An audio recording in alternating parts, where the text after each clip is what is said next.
Well, boys, looks like you started the fun without me. You're all sick.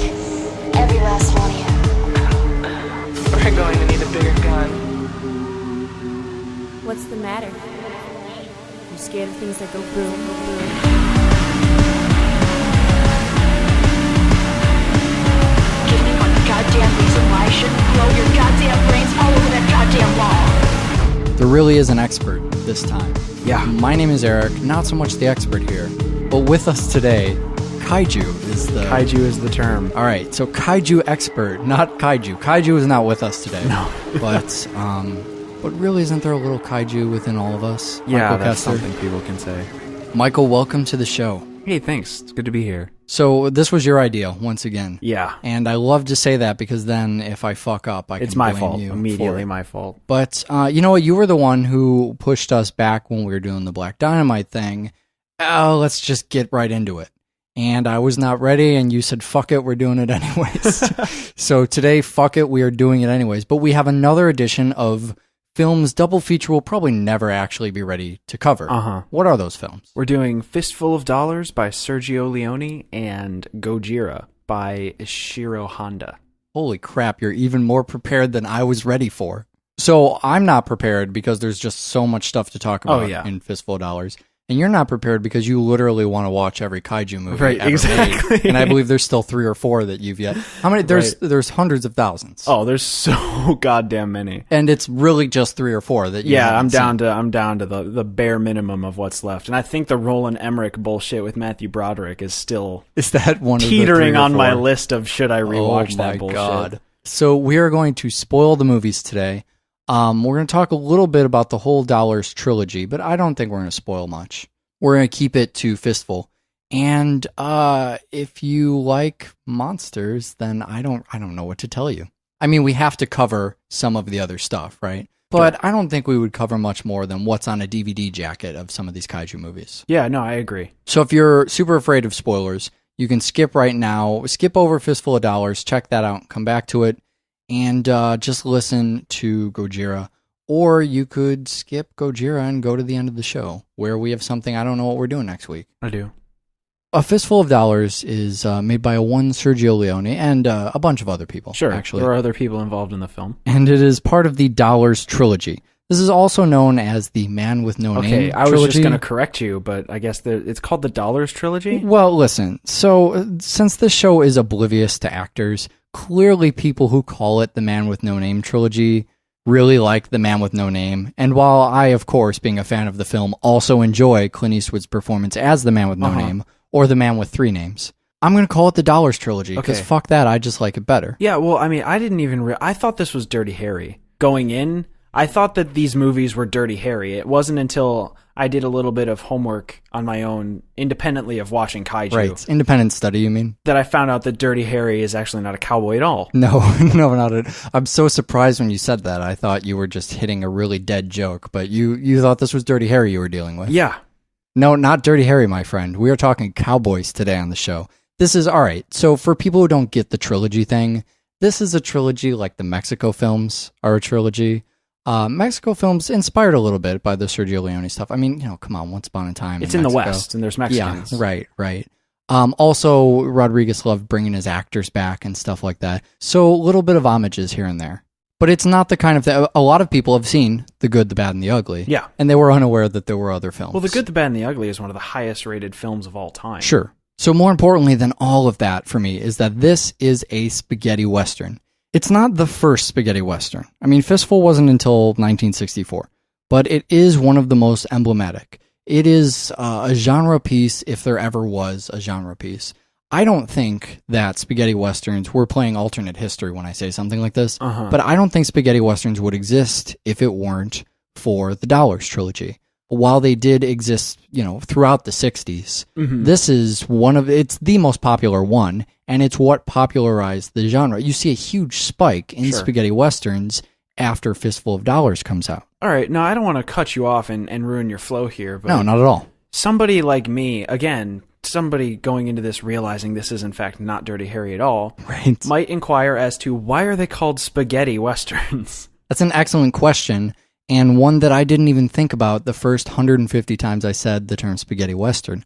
These are westerns made by Italians. Spaghetti westerns, right? Does everyone understand? I'm looking around our empty studio asking if our producer's still understands. confused, but that's fine. Spaghetti westerns, like Italians eat spaghetti. She'll work on it. She's nodding now. This trilogy in particular was done as a reaction to a lot of the westerns that were coming out at the time, being big budget. Westerns had gotten out of control, so we were going to kind of bring things in, make things a little more. Talk about some more specific stuff and things that I'll get to as we talk about the movie a little bit. We should go over what you will find in a spaghetti western, just as we did with, say, blaxploitation, so that people can kind of pick these movies out. But one of the things you're going to notice right away, beyond setting, which is really thick, is dubbing. Yeah. We talked about dubbing every time Italian movies come up. And this is how we snuck up on Fistful of Dollars. We started covering Italian slasher films. But go back to the Phenomena Deliria show, or what is that, Stage Fright and Creepers, I think are the titles. Right. And we talked a lot about dubbing there. But we get dubbing here, too. What I love about dubbing, in not just Fistful, but the other movies as well, is that there's no attempt at ambience here. All of the dialogue sounds like it's coming from the same room. Right. I mean, perform this experiment if you never know what the fuck we're talking about with dubbing. Watch a movie. Just pick a movie off your shelf, preferably one isn't dubbed. Something that came out in the last 3 years that you saw big American giant smash explosions. And just watch about 5 minutes of it, but don't watch it. Close your eyes and just listen to what's happening. Listen to the reflection of the characters' voices. See if you can guess the size of the room. Absolutely. And maybe what the walls are made of. Yeah, and you know what? You might be dealing with something outside, and you could guess that too. And try to just listen to the voices, not the sound effects, although that'll help as well. Then watch Fistful of Dollars. And if you close your eyes, and you can do this through the whole fucking movie, they're all in the same room. And it's a tiny little sound studio. They use this studio the room to we're record Fistful of Dollars, actually. That's a little known fact about the current double feature studio, is that we're in the same studio as Sergio Leone used way back in the 60s. For some reason, they recorded their shit in uptown Chicago. Don't ask me why they did that. Producer now shaking her head. So whether they are outside, whether they're on the streets, in a fucking saloon, hiding in a coffin, always the exact same sound to their voice. Not a lot of people notice that with these movies because they're old, and I think a lot of people just say, oh, they're old, they sound weird, not a big deal. There's a huge item on the list of things to talk about specifically for this movie. There's this glaring item of Yojimbo. I just want to let everybody know right now, because you're going to be one of two people, right? You either know about the Yojimbo thing. Which is me. So for some reason, I know nothing about spaghetti westerns. I know know about the Yojimbo thing. Yeah, so I guess a lot of people knew about this. So you're going to be screaming Yojimbo the whole time. Aren't they going to get to the Yojimbo thing? It's so glaring. How do you not cover it? And other people will now say, Yojimbo, wait, hold on. What's this Yojimbo thing? Just know that we're going to get there. We'll come back around to it in a second, but we have more pressing issues at hand. It's going to make a really good segue. So I haven't actually told you what the movies are in this trilogy, but can you name the three, not being a big spaghetti western guy? Fistful of Dollars, because that's the one we just watched. Good. For a few dollars more. Because that's for more money. Sure. And The Good, the Bad, and the Ugly, because you said it earlier. Excellent. Way to go. Sergio Leone was known for doing spaghetti westerns. Once he kind of found that niche, he just nailed it. And he would later do movies with titles that almost mocked the Fistful of Dynamite, or, he did Once Upon a Time in the West, and would later do Once Upon a Time in America. Did a lot of different things that were specifically spaghetti western or kind of about spaghetti westerns. Later, American filmmakers asked him to do some stuff. So I think that's where a lot of the tongue-in-cheek titles came from. I'm doing Italian westerns, but, in America. Would it still be a spaghetti western then if Sergio Leone were to do a western in the American Southwest? Yeah, that's a strange thing. A lot of these movies take place in border towns, so it's not completely crazy to film the movie in America. I think the thing I know it's a weird audio thing, but for me it's dubbing. If you film one in Italy and it's not dubbed, I'm just not sure that's a spaghetti western. But you have to fulfill a certain checklist of spaghetti western items. And when we look back at exploitation, it gets really hard trying to figure out what's exploitative and what's just bad. Yeah. Or what is a particular subgenre of, even when we do car exploitation on the show, road exploitation, We don't know if it borders into horror. Sometimes there's fucking cannibals. How much so it sex gets hard turns it into a sexploitation film? Right. So it's hard to narrow that stuff down. But the Sergio stuff is easy to look at and say, there you have it. That is spaghetti Western. And a part of that isn't just Sergio Leone, but also Ennio Morricone, who did the score, very, very popular score. Yeah, sure. Piccolo and guitar. Grunts, tribal grunts is what through all three of the movies have these little vocal pieces that are repetitious and you're not exactly sure what they're saying. Sometimes it's just grunts or throat sounds. But it's not just that. I mean, it's the flute cues as well. Fucking the piccolo every time the man with no name appears on the side of a building, which is almost comical at this point. Well, there's a really weird scene. I don't know if I didn't want to bring it up during the film, but there's a really weird scene kind of in the early portion of the film where he's got his cigar in his mouth and he gives a quippy line and then adjusts the cigar in his mouth in perfect sync with the piccolo. It looks like he's whistling the piccolo noise.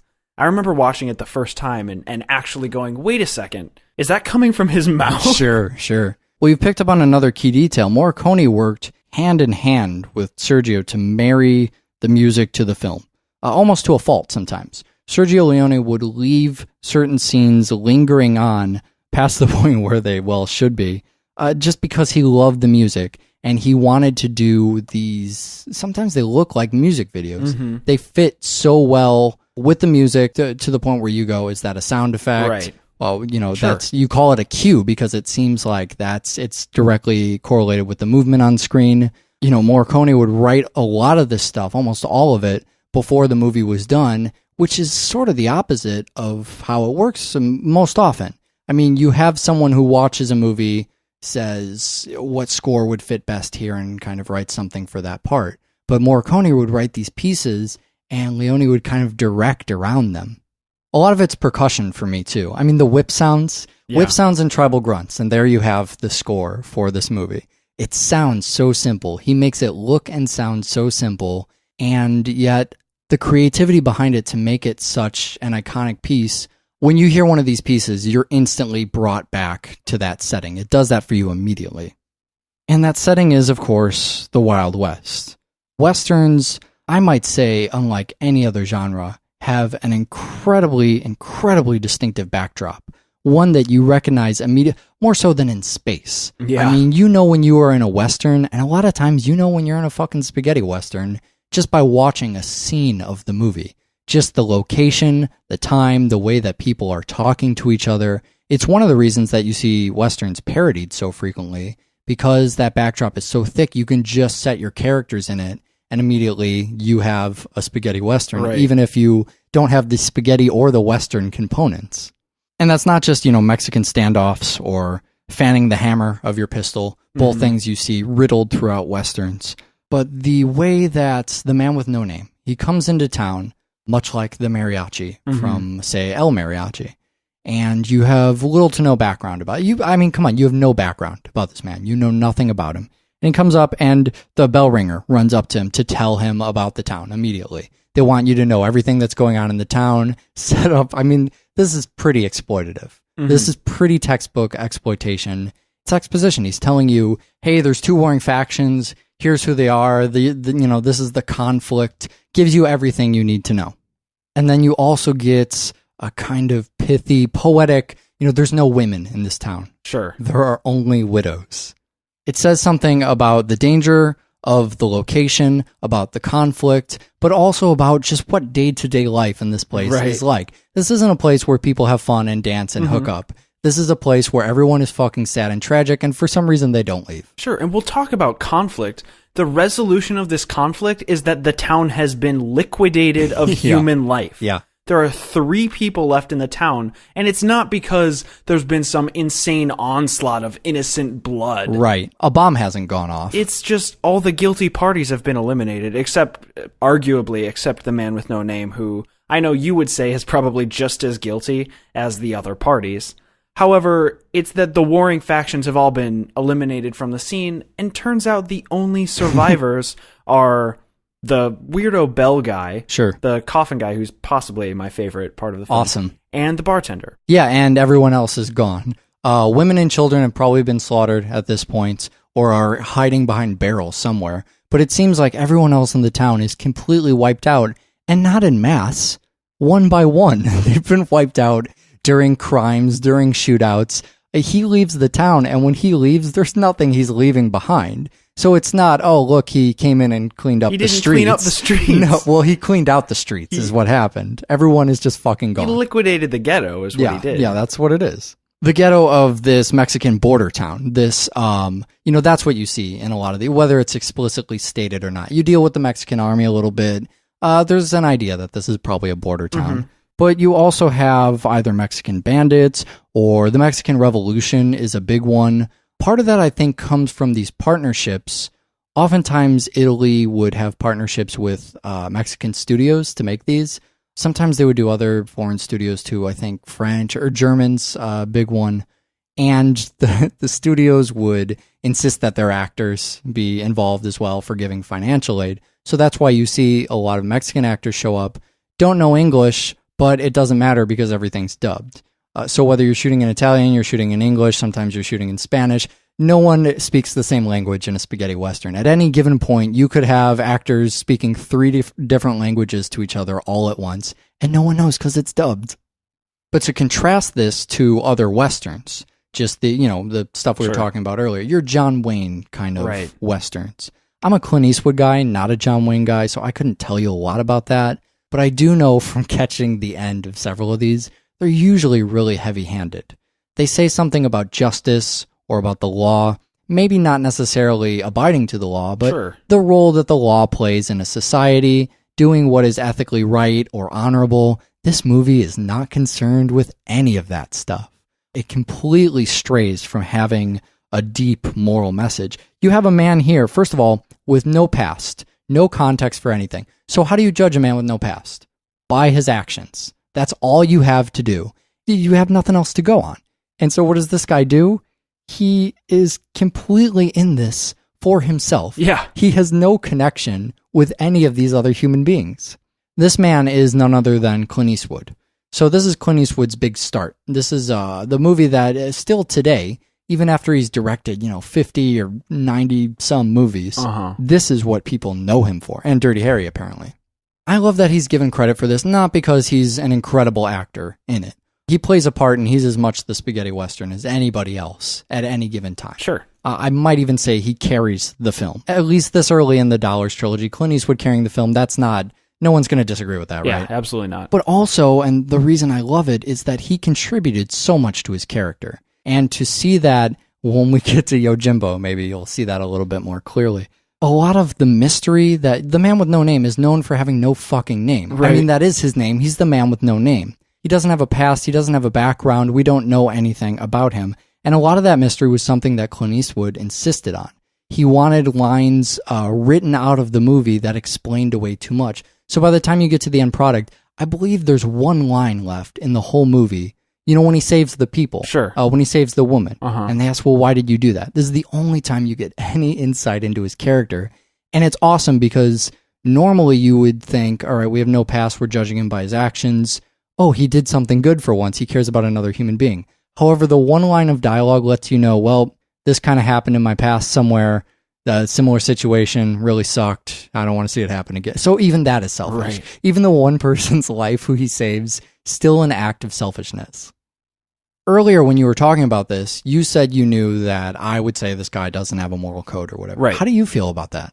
I have a hard time judging. He's clearly the protagonist of the film. Right. And when I'm watching a movie like this, you get behind the protagonist. Well, spaghetti westerns for me fall into exploitation the way I watch them. And they should. I don't watch them. I don't watch them to evaluate morality. I watch them with both fists clenched, ready to grunt and say fucking A whenever I don't even care who gets shot. Sure. Somebody gets shot and that's what I want to see. You want to see someone whip out their 6-shooter and take down a swarm of bad guys. I don't care what else they've done. Right. They can walk into the frame, shoot everybody, walk out, never be seen again. Great, good job. Love that scene. I'll talk about it on the fucking show. Right. But I mean, you can't argue that this is not... Yeah, he's certainly not the kind of vigilante we saw when we did The Punisher. Right. This isn't a guy who has any sense of morality. He's not a superhero. He sits in a fucking box and watches Rojas kill all of the Baxters. Not even just kill the sheriff and everybody,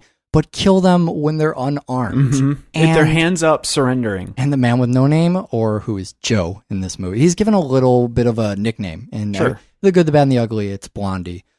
He's given some kind of nickname so that people can say, hey, you over there. He's sitting in this box, in this coffin, and you might be thinking, first time I saw this, I'm thinking he's waiting to spring into action.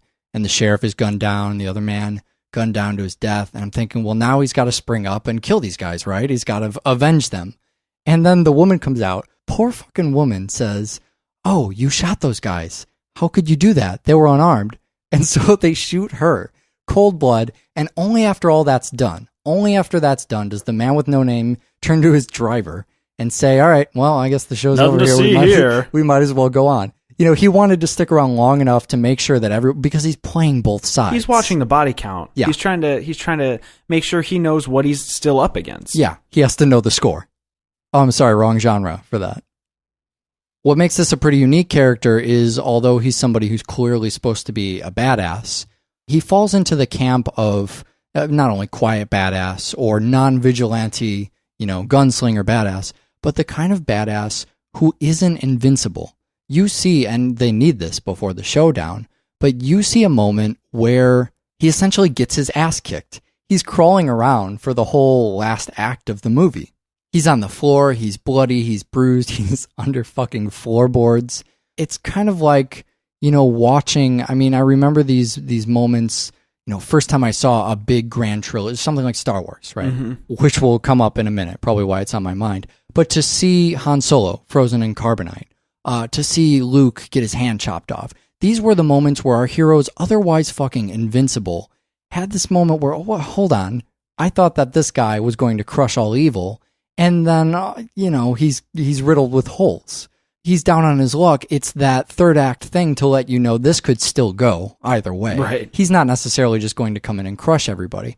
And there is a long time that Clint Eastwood spends in the fucking dirt, only to come back up, put the iconic plate in his chest, and I would say save the day, but that's not what's going on here. So to give me some idea of what people might know about this Yojimbo thing, yeah. What's your take on this? Well, it's a little bit biased because, as you mentioned, I'm a big kaiju guy, which means that by proxy I'm a big Toho guy, and right. Yojimbo is kind of the last thing Toho did before they invented kaiju. I guess I should give background before we start talking about right. No one knows what. I said so many Japanese words right now that people are just chapters. They don't know what language this podcast is in. So Yojimbo is we should. Yojimbo is I think we've stressed out our producer enough for one fucking episode, dubbing the show into other languages. So Yojimbo is let's call it a samurai movie. Yeah. Which is probably a broad oversimplification. They're called Ronin films. But no, thank you. It's a movie by Akira Kurosawa. And you've seen his movies, even if you haven't seen his movies. Never has one poor man had so many of his films ripped off. We're going to get to the spaghetti western stuff, okay?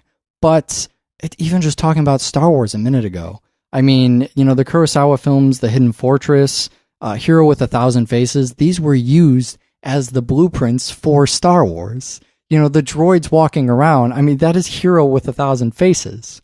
So this guy makes all these movies, extremely iconic, and then people over here, or apparently people over in Italy, I guess, just rip them off.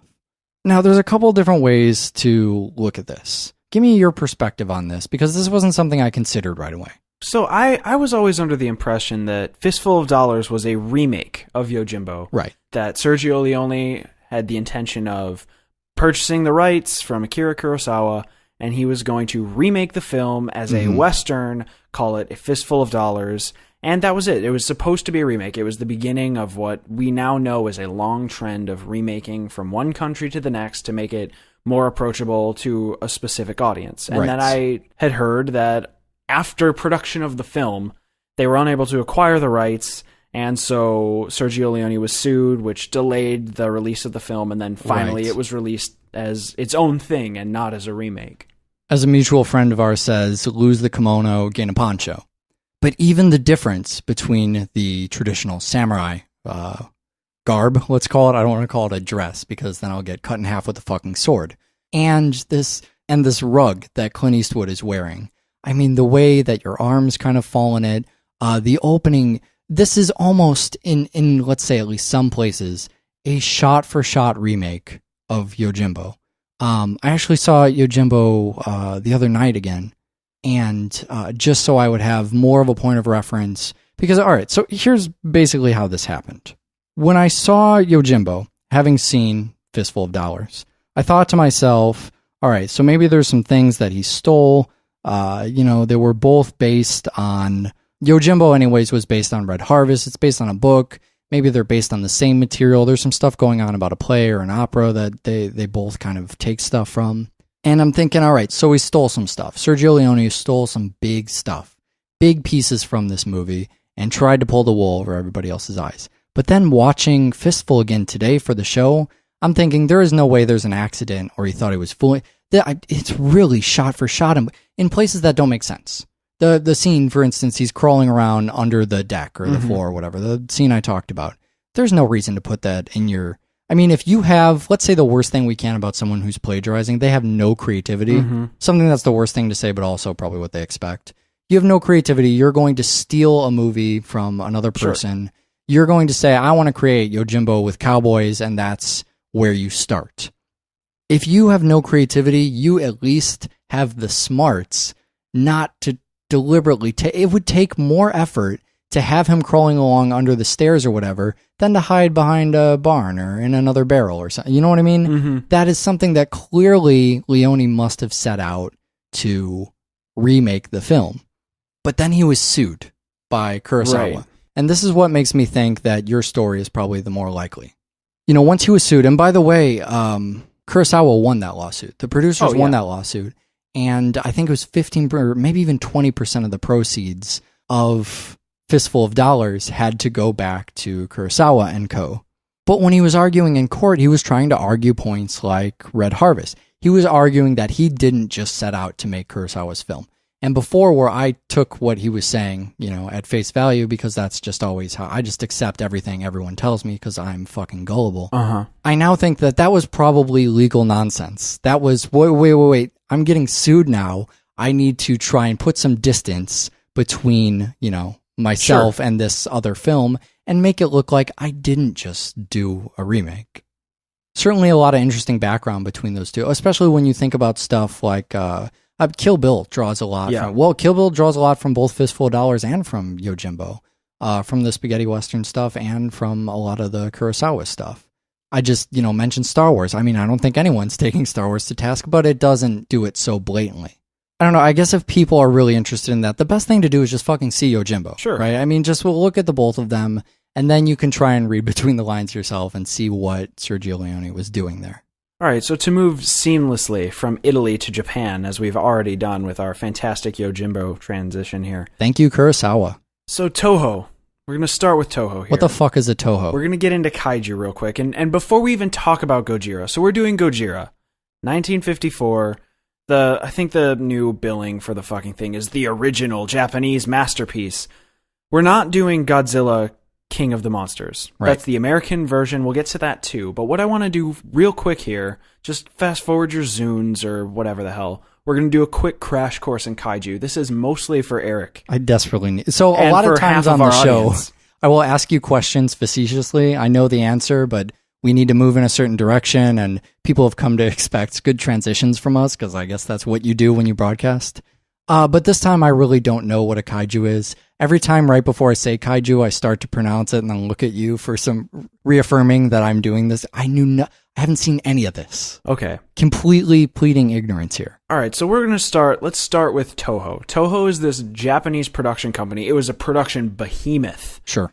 In the 50s and 60s and 70s. It kind of trickled off in the 80s, and eventually, it's still around now. They're not doing the kaiju thing, but people will argue with me. Fuck you. Toho invented kaiju. Okay. Kaiju is Japanese for monster. That's what it means. Oh, great. Kaiju means monster in Japanese.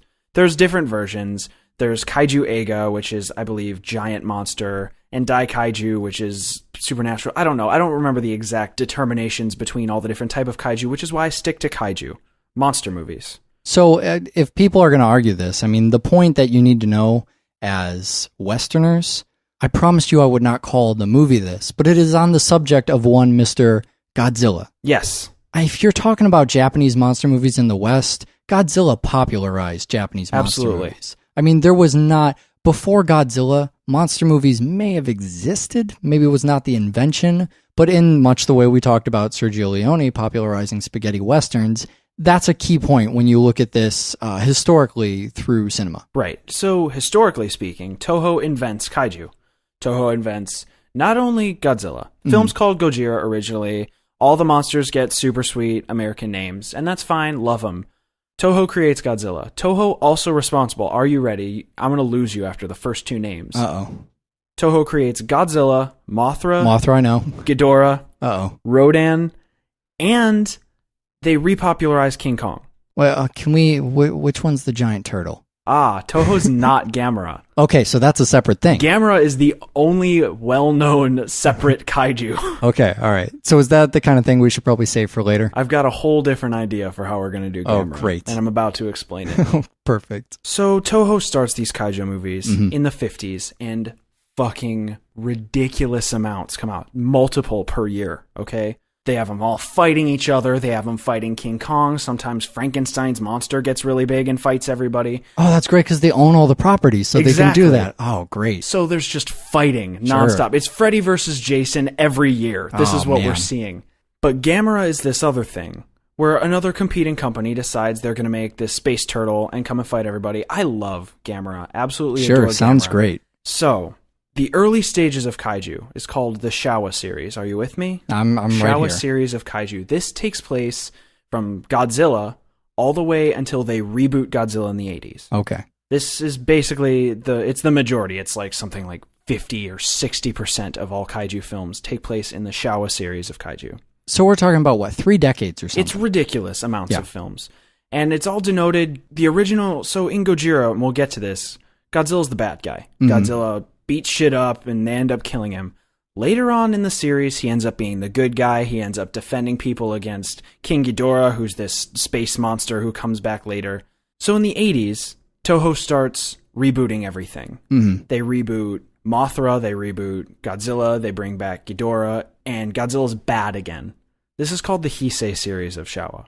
They redo the suit, they redo everything about it. The special effects because Godzilla is all a suit, redone. By the way.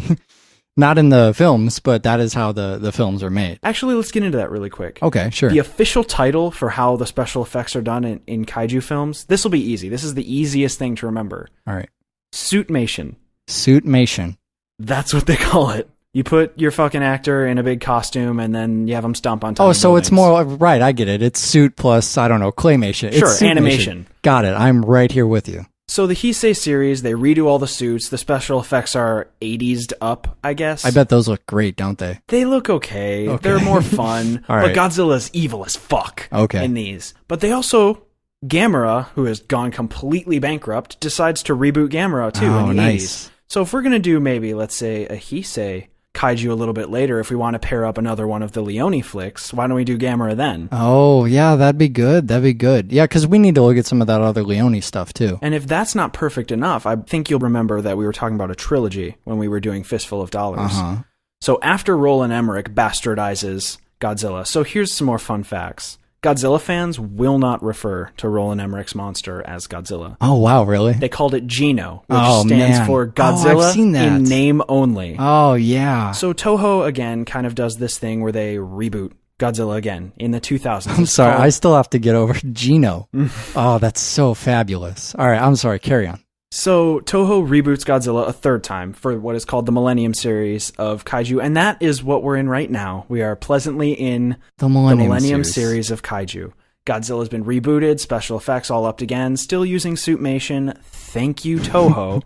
But that gives us a third type of kaiju that we can bring back if we want to, say, do the trilogy of Leone and 3 different types of kaiju 3 different eras. We could do fucking Mothra if we want. All we'll right. do whatever we want. Also, adoringly, Toho, who did sell the rights to Godzilla to America for the remake that I'm sure you saw, and I'm sorry you saw it. It's not a very good film. No. But Toho put the Gino monster in their films, in the Millennium series. They named it Zilla, and it has a brief cameo. But they acknowledge, we played a part in this, and so the Godzilla community started to embrace Zilla. Wow. Not Gino, but they love Zilla. So they took it back as part of the canon. Pretty much. Rather than saying that was shitty, let's ignore it, it happened in another country, which everyone would have forgiven them for, Absolutely. right? No one would have given a shit. Right. Instead, they said, isn't this funny? Let's pull that back over here Sure. and use it for our and then own means. they legitimize the American version by going, well, great. it's not really Godzilla. It's a different monster, but Sure. it's terrorizing New York nonetheless. Right, which makes sense because if a Godzilla-like monster came here for the first time,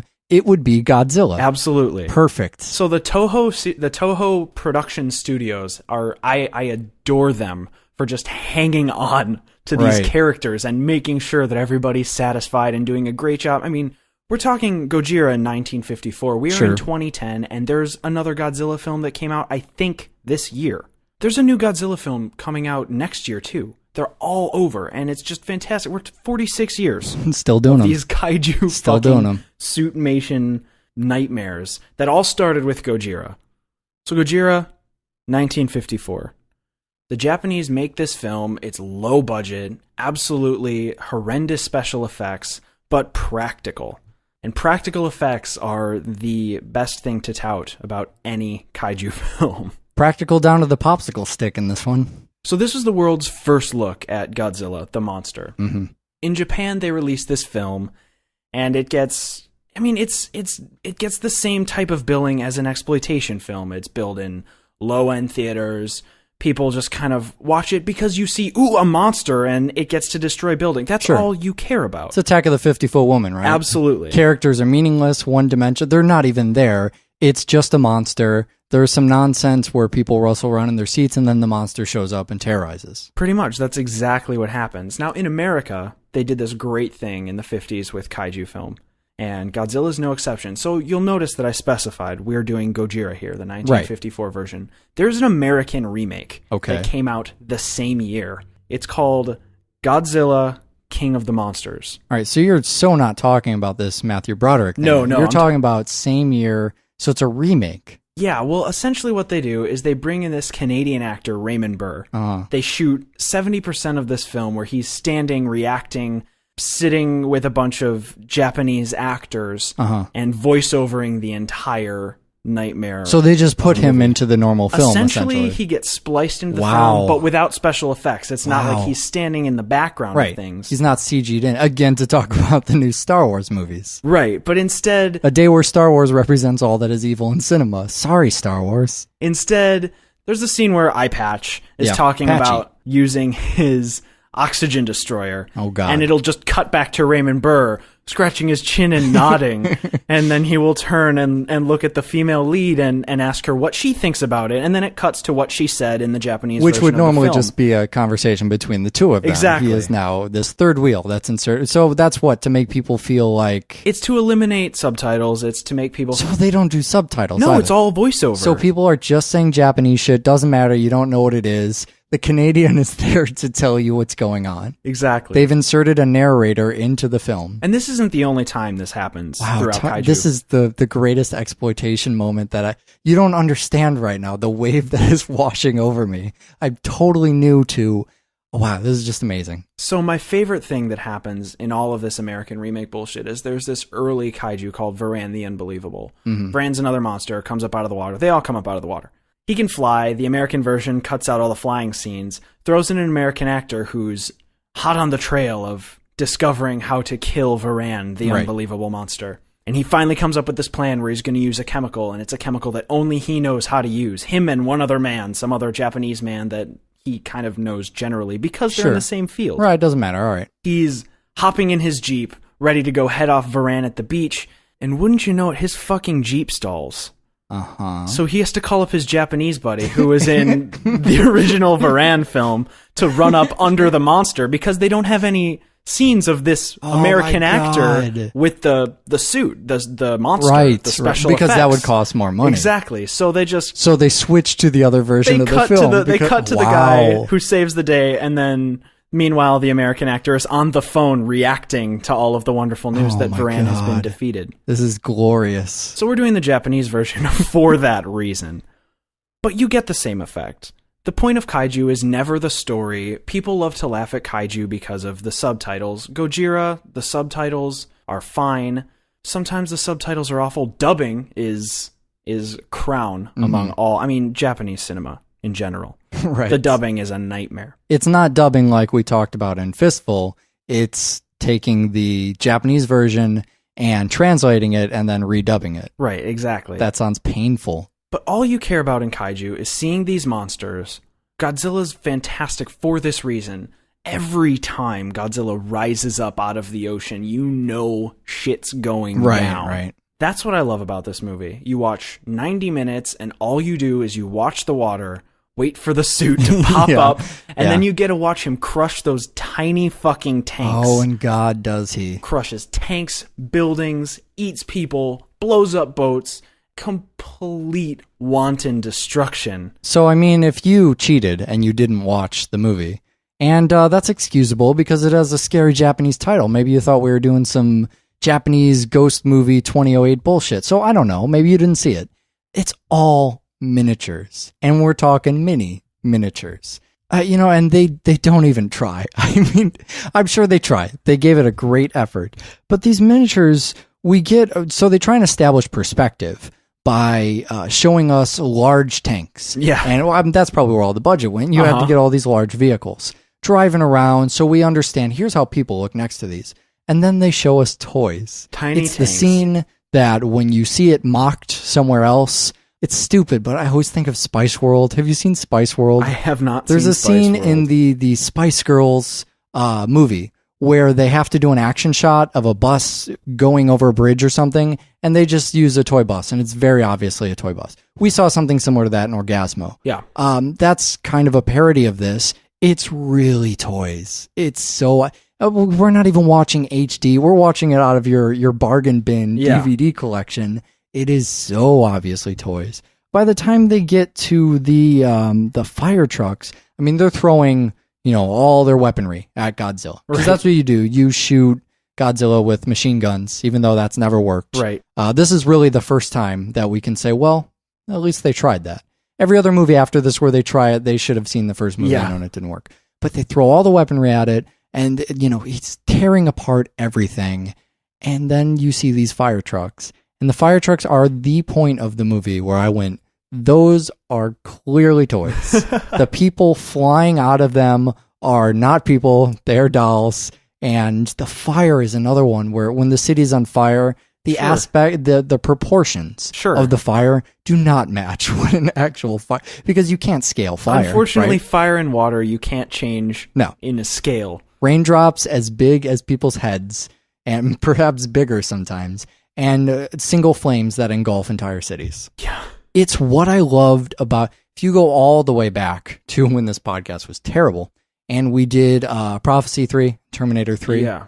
And I've kind of gone back on how I felt about Terminator 3, but I remember describing one scene that I loved to you of the crane scene. Early on, it's just mindless devastation, relentless, no fucking score, just ambient sound, explosion, destruction, explosion, building after building. And it's just mindless. Yeah. And relentless, more importantly. It just doesn't fucking stop, even after the point where it probably should.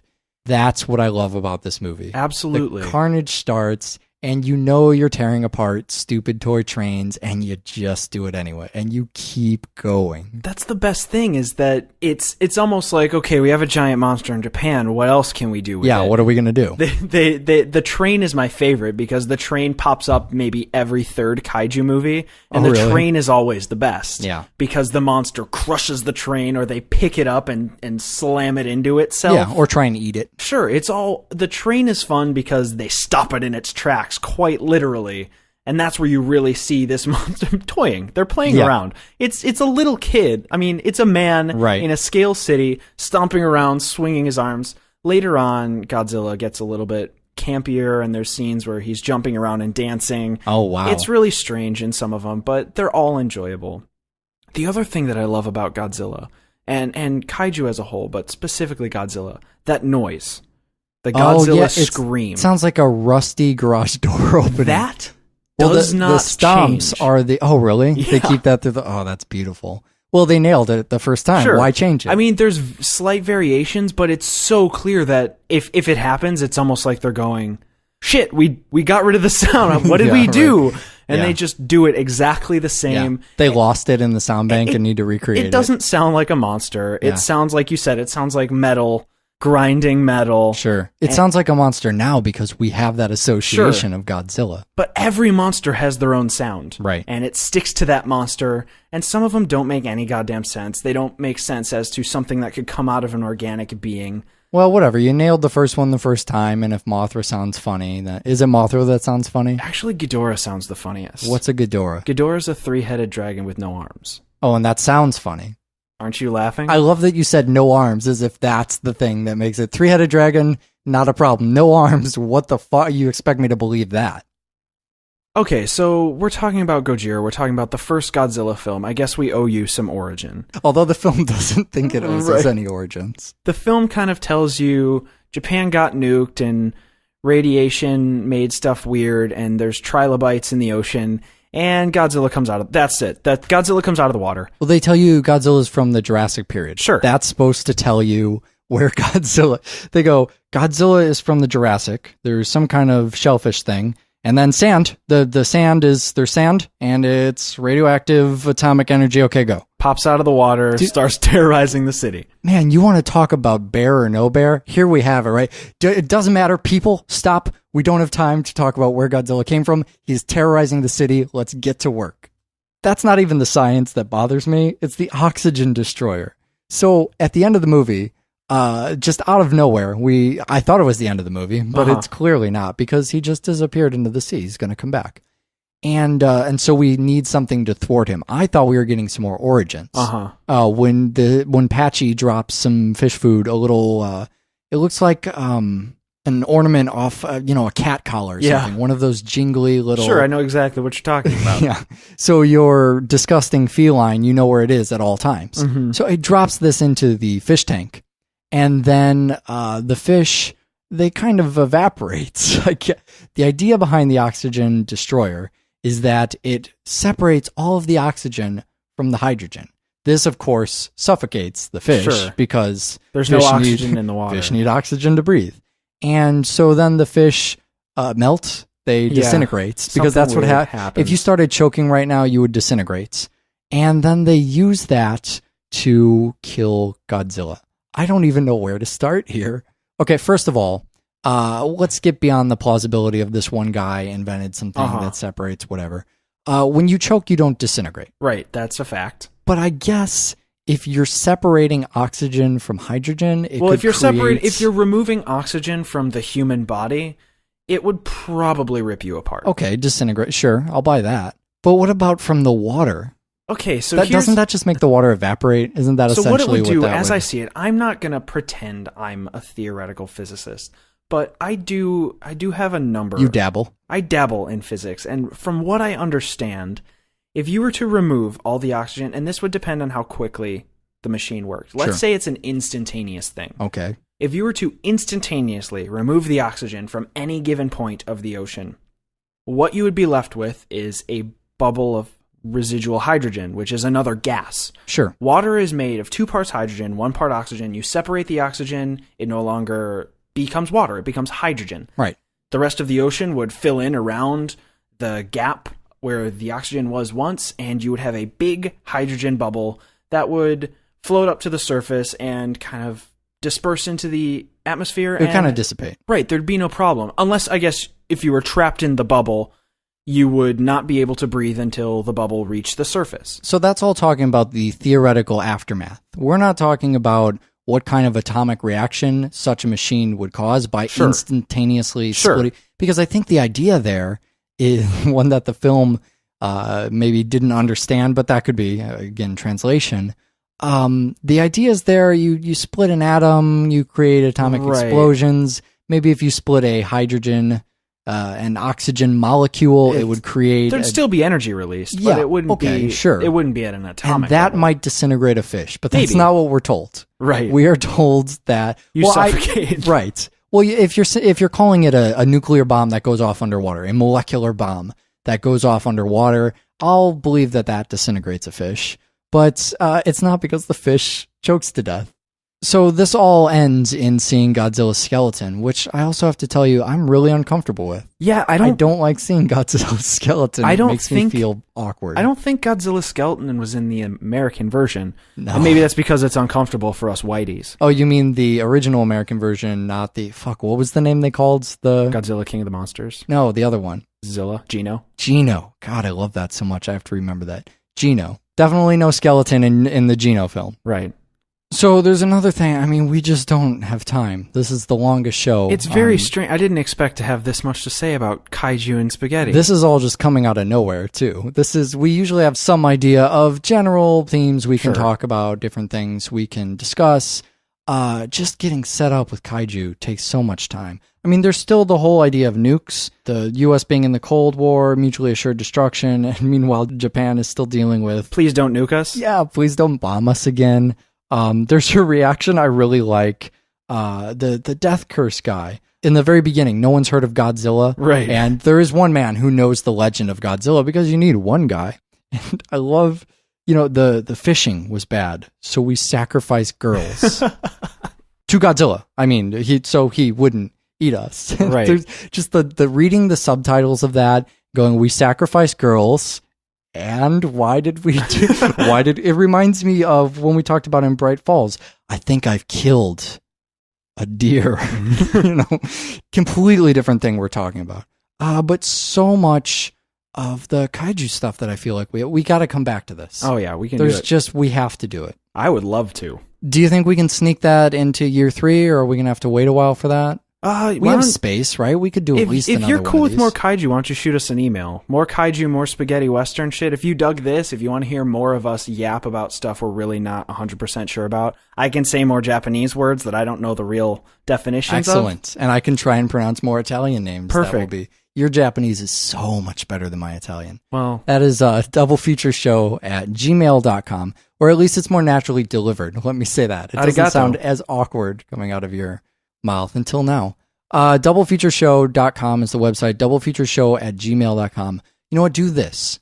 If we can't fit 2 more, would anyone mind if we did, let's say, 1 more in year 3, and then do another one in year 4? Sure. Because I don't know if we're going to be able to fit. Some people are going to be iffy about that. They're going to want the whole trilogy of shows in year 3. Let's say if we can only fit 1 more in year 3 and then do one in year 4, are you okay with that? Send us an email, or I'll stick it on our Facebook thing there, because people love to vote on weird shit over there. So find us on that, and send us a donation while I'm rattling off all the things. Donate.doublefeatureshow.com. That's all future planning, though. We have some immediate plans. Yeah, well, we're going to bring it back home. At least for a week. Yeah, 1 week, and then we'll go off in some more strange directions. We're going to do 2 American films this time. We're going to do Stuck and House of the Devil. Oh my God, you weren't kidding. So Stuck is a Stuart Gordon movie with Mina Savari, and definitely an interesting movie. But yes, man, I don't know if you can beat House of the Devil either. Man, that's Ty West. That's a fucking heavy. First time we'll get to talk about Ty West too, which... House of the Devil is one of those rare movies that makes us break the whole probably shouldn't talk about films that just came out because what the hell do we know thing. We don't like to compete with the film review buzz out of fear that we'll get thrown into that. Right. But House of the Devil, it's been, a year or 2, and it just needs to be talked about. So watch more fucking film. Bye. You thought this was Dirty Harry you were dealing with? Yeah. No, not Dirty Harry, my friend. We are talking cowboys today on the show. This is, all right, so for people who don't get the trilogy thing, this is a trilogy like the Mexico films are a trilogy. Mexico films inspired a little bit by the Sergio Leone stuff. I mean, come on, Once Upon a Time it's in Mexico. The West, and there's Mexicans. Yeah, right. Also, Rodriguez loved bringing his actors back and stuff like that. So a little bit of homages here and there. But it's not the kind of thing. A lot of people have seen The Good, the Bad, and the Ugly. Yeah. And they were unaware that there were other films. Well, The Good, the Bad, and the Ugly is one of the highest rated films of all time. Sure. So more importantly than all of that for me is that this is a spaghetti western. It's not the first spaghetti western. I mean, Fistful wasn't until 1964. But it is one of the most emblematic. It is a genre piece if there ever was a genre piece. I don't think that spaghetti westerns, we're playing alternate history when I say something like this, but I don't think spaghetti westerns would exist if it weren't for the Dollars trilogy.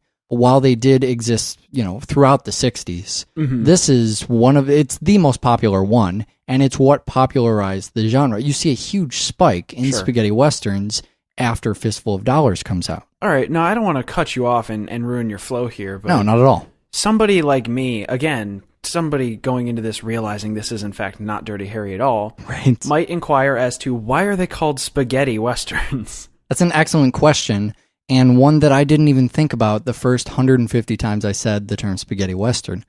These are westerns made by Italians. Spaghetti westerns, right? Does everyone understand? I'm looking around our empty studio asking if our producer's staying outside, and you could guess that too.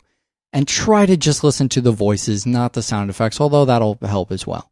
Then watch Fistful of Dollars. And if you close your eyes, and you can do this through the whole fucking movie, they're all in the same room. And it's a tiny little sound studio. They use this studio the room to we're record Fistful of Dollars, actually. That's a little known fact about the current double feature studio, is that we're in the same studio as Sergio Leone used way back in the 60s. For some reason, they recorded their shit in uptown Chicago. Don't ask me why. Producer they did that. now shaking her head. So whether they are outside, whether they're on the streets, in a fucking saloon, hiding in a coffin, always the exact same sound to their voice. Not a lot of people notice that with these movies because they're old, and I think a lot of people just say, oh, they're old, they sound weird, not a big deal. There's a huge item on the list of things to talk about specifically for this movie. There's this glaring item of Yojimbo.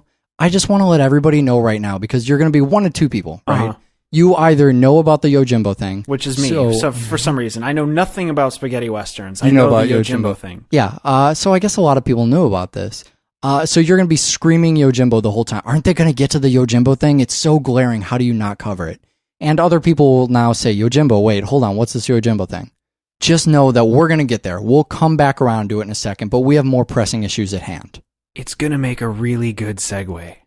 So I haven't actually told you what the movies are in this trilogy, but can you name the three, not being a big spaghetti western guy? Fistful of Dollars, because that's the one we just watched. Good. For a few dollars more. Because that's for more money. Sure. And The Good, the Bad, and the Ugly of what's left. And I think the Roland Emmerich bullshit with Matthew Broderick is still that one teetering on my list of should I rewatch that bullshit. God. So we are going to spoil the movies today.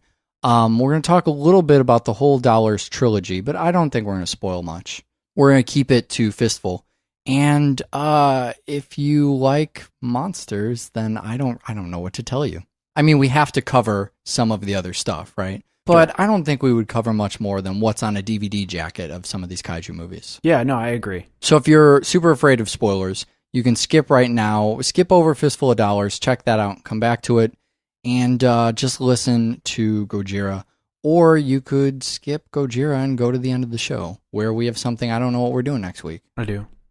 A Fistful of Dollars is made by one Sergio Leone and a bunch of other people. Sure, actually. There are other people involved in the film. And it is part of the Dollars trilogy.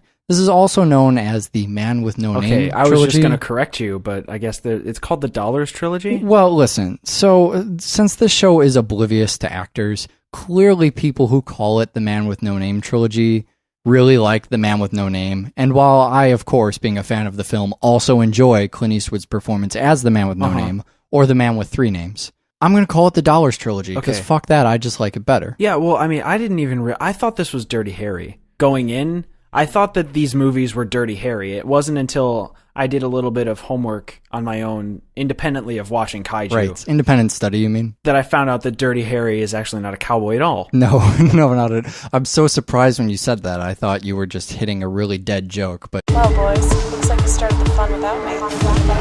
You're all sick. Every last one of you. We're going to need a bigger gun. What's the matter? You scared of things that go boom, boom?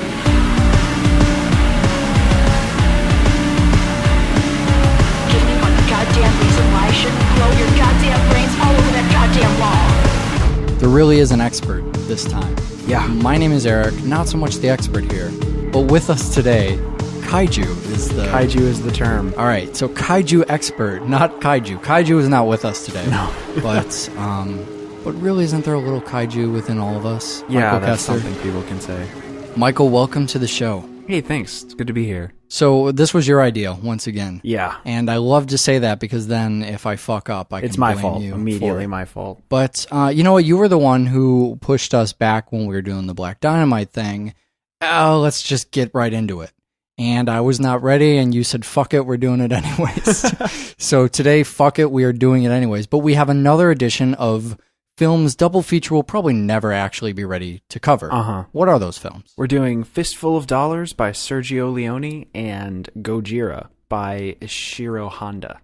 Holy crap, you're even more prepared than I was ready for. So I'm not prepared because there's just so much stuff to talk about in Fistful of Dollars. And you're not prepared because you literally want to watch every kaiju movie ever exactly. made. And I believe there's still 3 or 4 that you've yet. How many? There's hundreds of thousands. Oh, there's so goddamn many. And it's really just 3 or 4 that you I'm haven't down to the bare minimum confused, but that's fine. Spaghetti westerns, like Italians eat spaghetti. She'll work on it. She's nodding now. This trilogy in particular was done as a reaction to a lot of the westerns that were coming out at the time, being big budget. You know, westerns had gotten out of control, so we were going to kind of bring things in, make things a little more, talk about some more specific stuff and things that I'll get to as we talk about the movie a little bit. We should go over what you will find in a spaghetti western, just as we did with, say, blaxploitation, sure, so that people can kind of pick these movies out. But one of the things you're going to notice right away, beyond setting, which is really thick, is dubbing. Yeah. We talked about dubbing every time Italian movies come up. And this is how we snuck up on Fistful of Dollars. We started covering Italian slasher films. But go back to the Phenomena Deliria show, or what is that, Stage Fright and Creepers, I think are the titles. Right. And we talked a lot about dubbing there. But we get dubbing here, too. What I love about dubbing in not just Fistful, but the other movies as well, is that there's no attempt at ambience here. All of the dialogue sounds like it's coming from the same room. Right. I mean, perform this experiment if you never know what the fuck we're talking about with dubbing. Watch a movie. Just pick a movie off your shelf, preferably one you know isn't dubbed. Something that came out in the last 3 years that you saw big American giant smash explosions. And just watch about 5 minutes of it, but don't watch it. Close your eyes and just listen to what's happening. Listen to the reflection of the characters' voices. See if you can guess the size of the room. Absolutely. And maybe what the walls are made of. Yeah, and you know what? You might be dealing with something